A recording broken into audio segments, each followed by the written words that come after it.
In today's video, I'm going to teach you how to add rolling pivot points in TradingView Pro. First, make sure you're logged into your TradingView account and that you have a chart open. Any market or time frame will work for this. So just pull up the chart you normally analyze. Once your chart is visible, we're going to start by opening the Indicators menu. At the top of your chart, you'll see a toolbar. Look for the button labeled Indicators. It's usually near the middle of that top row.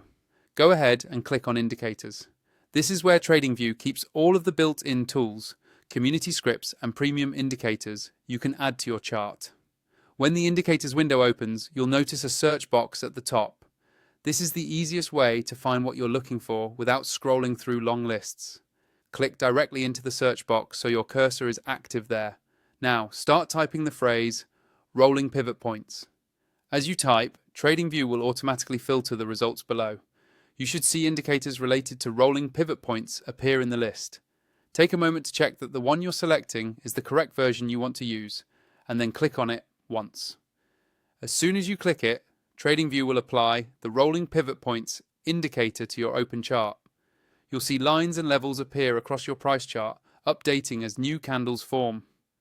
These rolling pivot points can help you quickly identify dynamic areas of support and resistance that move with the market, which can be really helpful if you're doing intraday or swing trading. If you want to customize how the pivot points look, you can hover over the indicator name at the top left of your chart and click on the settings icon. From there, you can adjust colors, line styles, and sometimes calculation settings, depending on the script you chose. Take a bit of time to tweak these settings so the levels are clear and easy to read on your chart layout. To get the most out of this, remember that you'll need TradingView Pro or a higher plan to unlock more indicators on a single chart and some of the advanced features. If you're not on Pro yet and you want to upgrade, use my affiliate link in the description. It gives you a nice way to access the premium tools while also supporting the channel at no extra cost to you.